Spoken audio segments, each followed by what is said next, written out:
Bene, buon pomeriggio, grazie per la vostra presenza. Few words in Italian. I know the translator could translate me in from Italian to English and Spanish, but we decided that we go with English. So thank you for being here, and thank you to the organization and to Juan Palermo and Domingo for the welcoming. And it's a really honor to be here and to share with you a little bit of my life. So, together with Timmy and Maruja and Luchka, I was as well in China in 2010, and that was really a big moment of my life.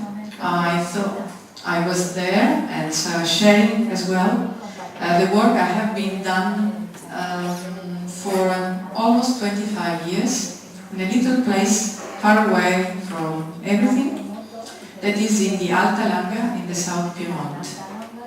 And that was a place where I followed a project that is still today an eco-museum. This morning Enrico Fontanari mentioned eco-museums among one possible choice to put again people and places and to work towards the future. So there I was since the beginning, working with children and schools and farmers and artisans and local administrations and any kind of association trying to develop a new vision for the terrace landscapes. So, step by step, I became a terrace passionate. I defined myself as an ambassador for terraces. And I do believe that I'm also living in terrace landscapes. So in a very special one, that is this one. And this is my home. So my concept, I'm somehow very selfish. Why I would like them to be in the future? Because I live in there. And because I would like to be, to pass my life in these places. This is where I live. I feel them every day. I open the window and I have in front of me terraces. I feel them in my thoughts. I experience them, walking through them, smelling them, hear the sounds. So all of that means that they are my home. You see, they were never seen. They were always in the background, silent, and but you can now see how impressive it is, this kind of landscape, even in the winter time. So no leaves, no vegetation. You see them really in their splendor and in their geometries. So horizontal line, diagonal lines, and a very textile effect. So everything is intertwined. And you have villages, and on the top, as usually it is, the forests. Everything the same. So this was why the terrace landscape has been chosen almost 20 years ago as the key names and the key features to bring together again people and places. So nothing better than a line to put together different points. Nothing better than many lines to put together many points, many elements. And not only people and place nowadays, but people and place as through the timeline. And making together with time the space dimension was again during the time and all around the space. Everything was there. So this is a vision we have from the ground. We saw magnificent pictures all the time, aerial picture, looking from the top to the bottom. But this is what I see mostly when I walk around, and this is me on the ground, and the stairs of the landscape going towards the sky. This is a splendid metaphor that I always bring with me. This is the stair to the heaven, and from the heaven to the earth. And that it is not a mine idea.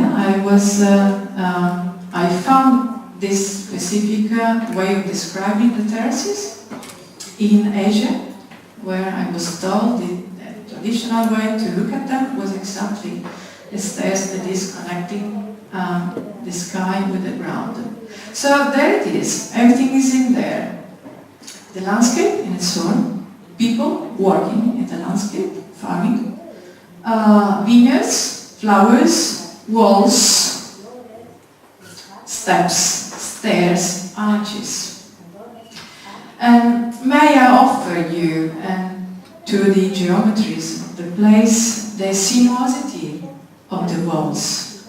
Never straight, never orthogonal elements, never or quite seldom corners, always round in shape, moving along like snakes, and connecting very gently. Is not a gesture of strength and power, but is a very gentle moving that is welcoming everything and becoming like a hug. And you see arches. What are they? The place where I live, you have many, many walls, dry stone walls, with this specific feature. When I went around and asked people, the elderly ones, what were they for? They had no reply. They say, maybe because we saved stones. So this is a way to avoid and to make a full wall, but it was not enough. And so, thinking, we came to the solution that was because, yes, not so many stones, and therefore the walls are lighter.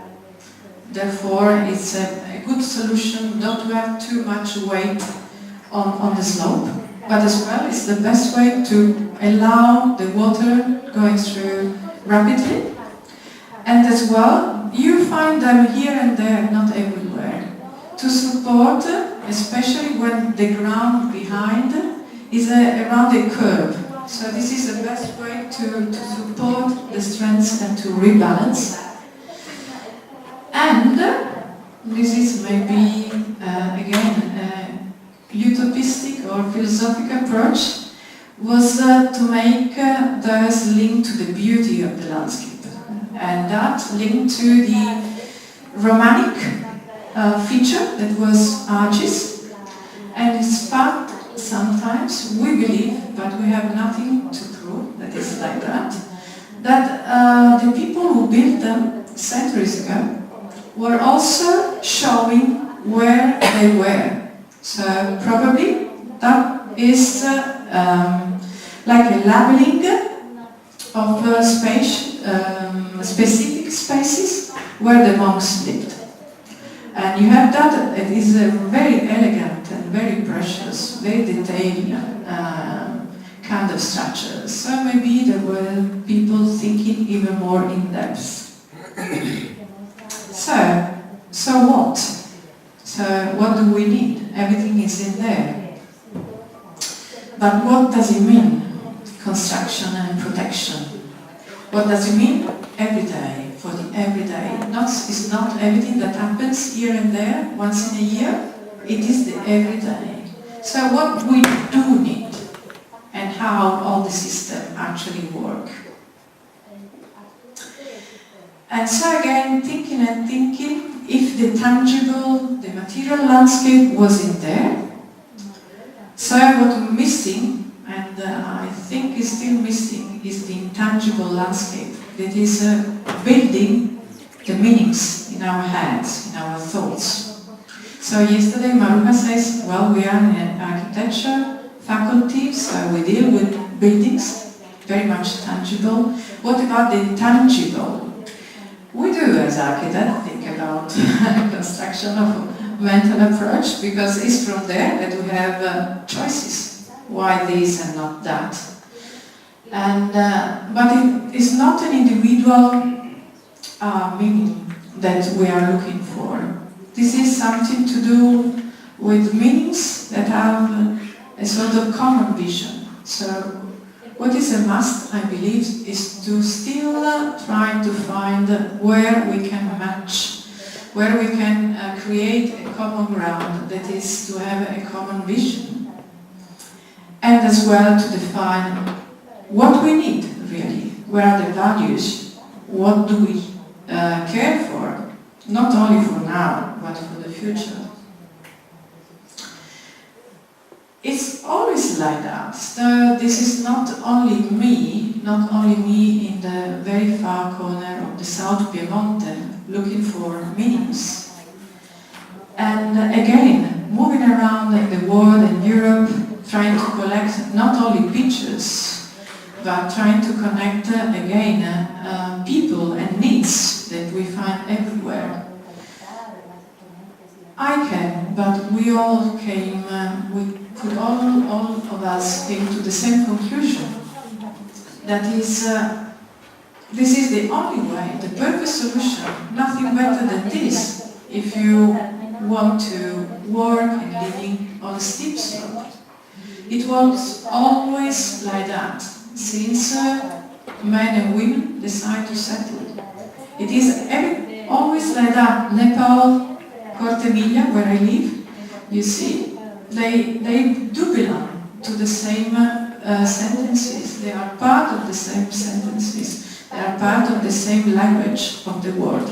We do belong to the same community, despite borders, despite geographies, distances.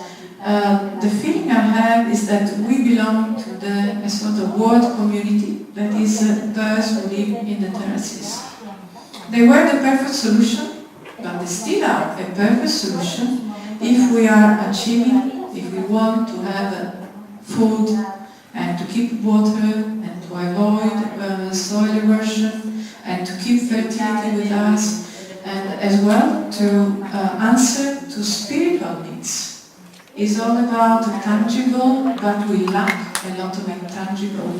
We lack a sacred place and places that really answer to what we have for spirituality. But it takes time.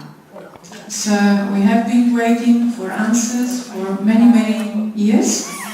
And so we abandoned that was a good choice for living, or maybe in the 50s.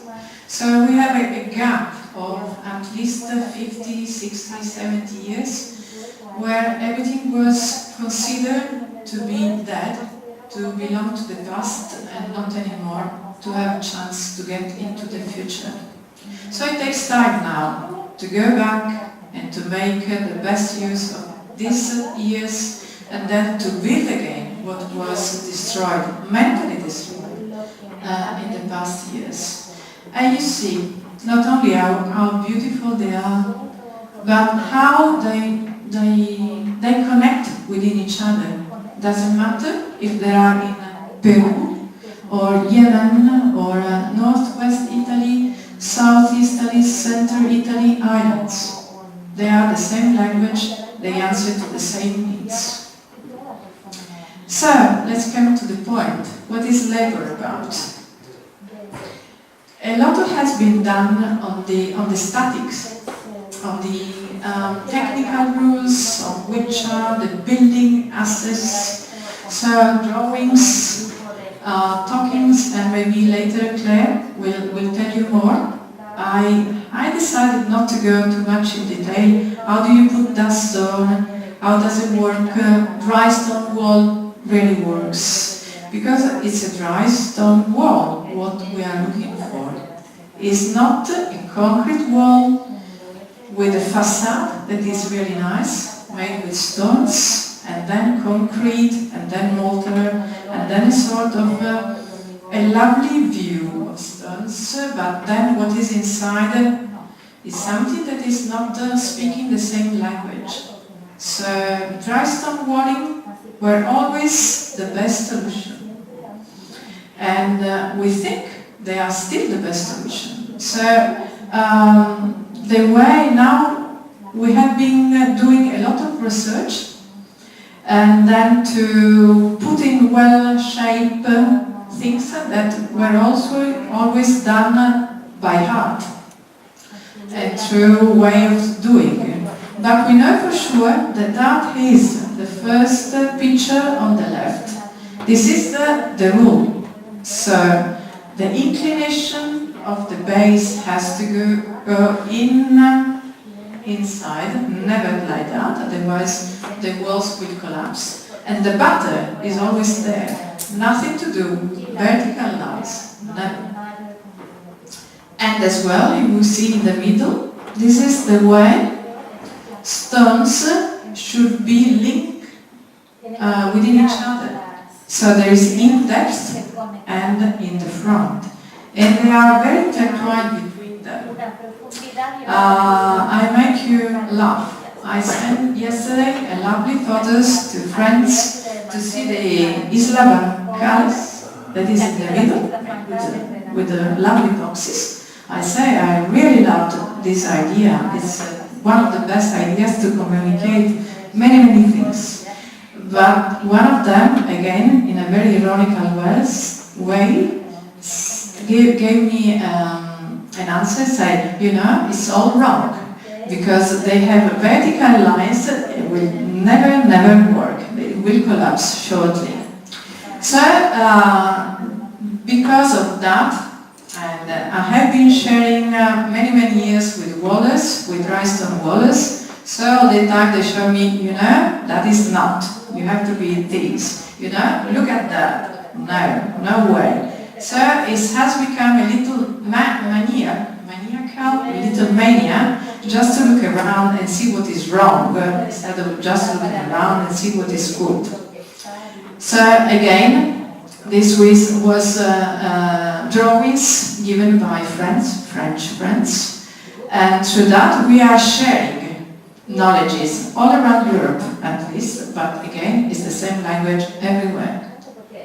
But yes, so it's not only about buildings and statics and sort of technical approach, it's very much as well about sensitivity, empathy, and yes, your body, your gesture, your hands, but together with it, your eyes, and the way you know exactly how to deal with walls and landscape.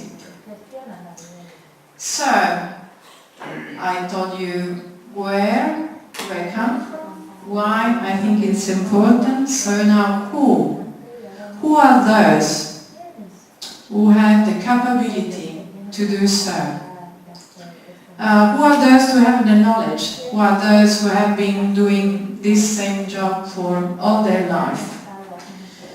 Do they recognize their own as a key feature in the rehabilitation and in the reuse, reliving, re-editing of the terrace landscapes? Sometimes yes, sometimes no. But you see, a hammer, 3 tools, 4 tools, not more. You don't need big machineries, big engine, big whatever atelier. You need your knowledge and roles. So it's important that people working in that, they recognize themselves, but as well we recognize them. And so it's a reciprocal recognition. And as well, what is happening? After many years of nothing, and we were this morning talking about the agricultural traditional knowledges, we as well have a lot of traditional building techniques. Nobody, almost nobody, cared about them. And they said, well, this is a world of concrete, this is a world of steel, glasses, what about stones? You don't want to go back to the Neolithic time, don't you? But nowadays, more and more, at least in Italy, but I know quite well in Europe, Europe as well. You have a national television going around making interviews and putting the interviews on the main national channels. And those interviews go to discover where are they, who are those who know how to make dry stone walling. So this is a classical picture. It's not a sort of young, fit man. It's again, everyday person.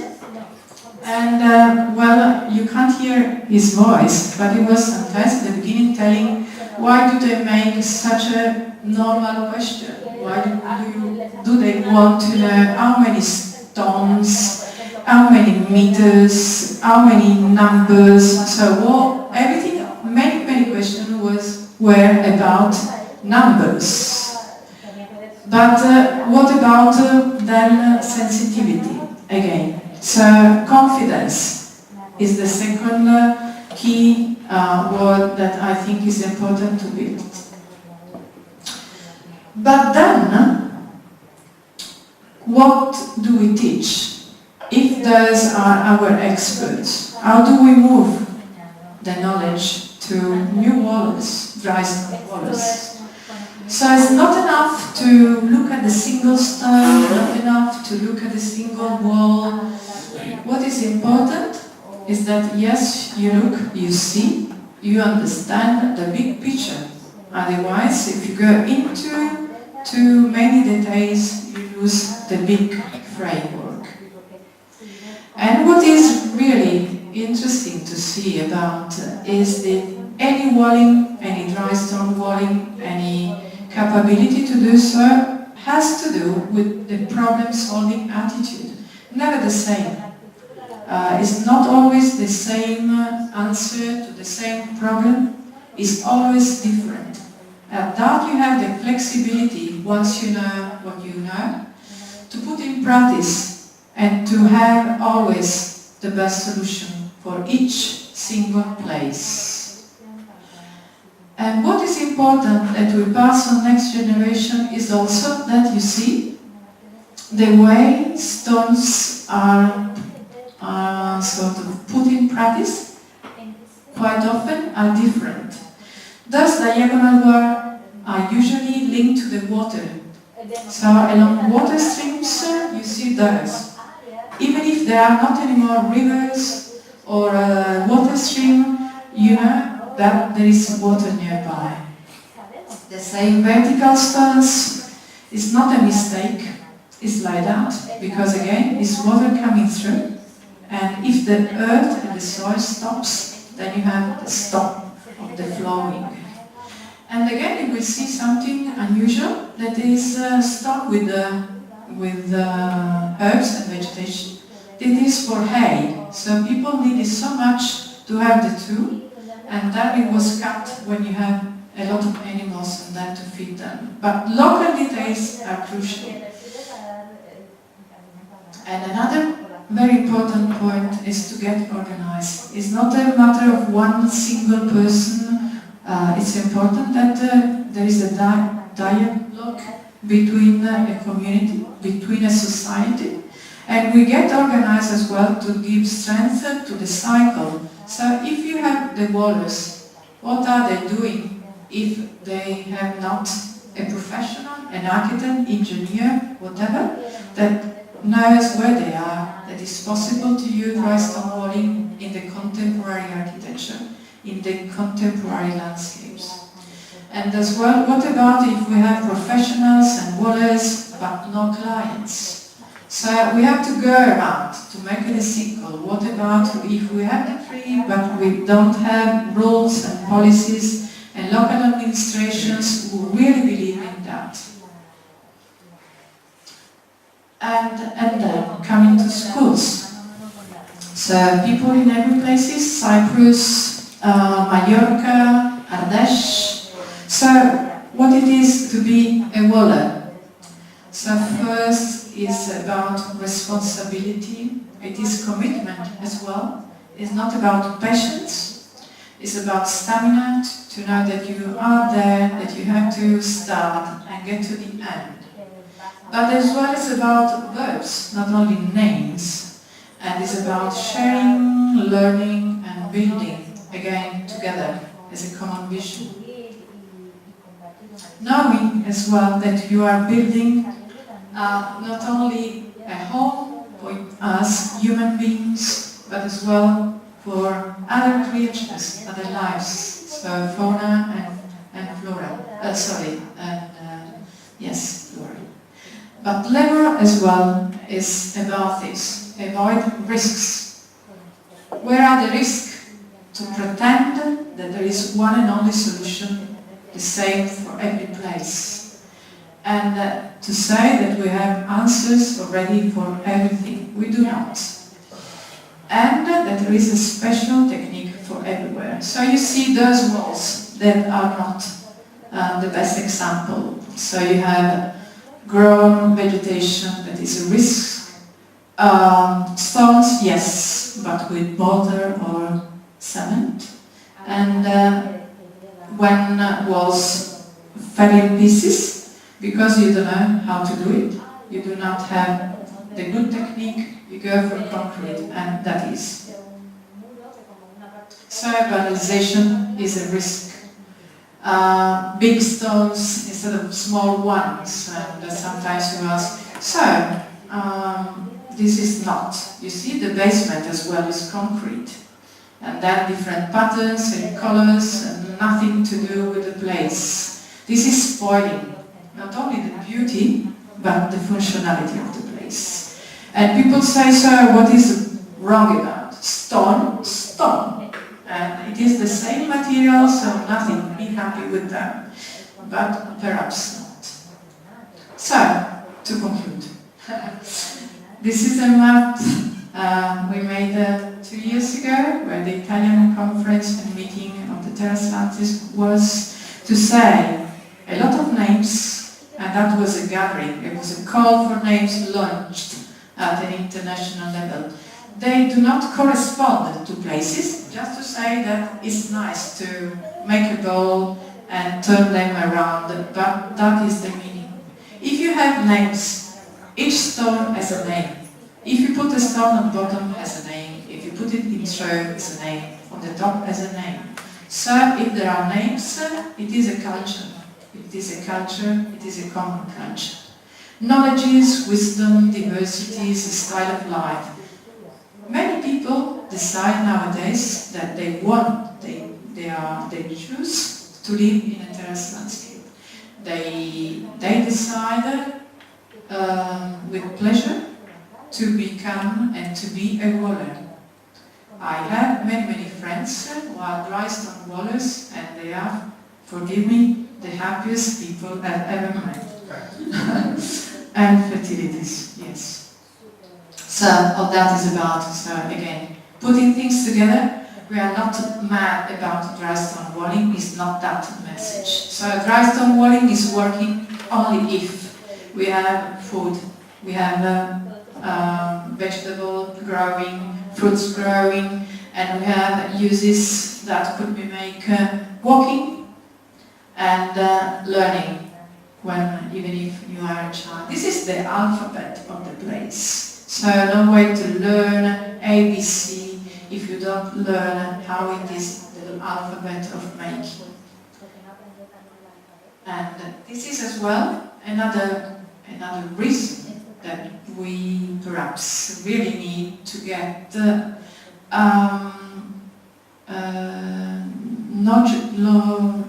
capable to do dry stone walling. Shortly, should be in this month, the UNESCO World Heritage List will decide if dry stone walling, the art of dry stone walling, will become one of the listed intangible heritage. So what? What if we have it listed but nobody knows how to make it? So this is something that is really a paradox. That you list something, but then you do not know where the wallets are, you do not know how to train people who will then care for this special, ancient, perfect technique. So getting ready, and this is one of the aim of Italy. So that is, let's hope that the flowers will be still there on the walls, and so life will be there as well in the future. Thank you very much.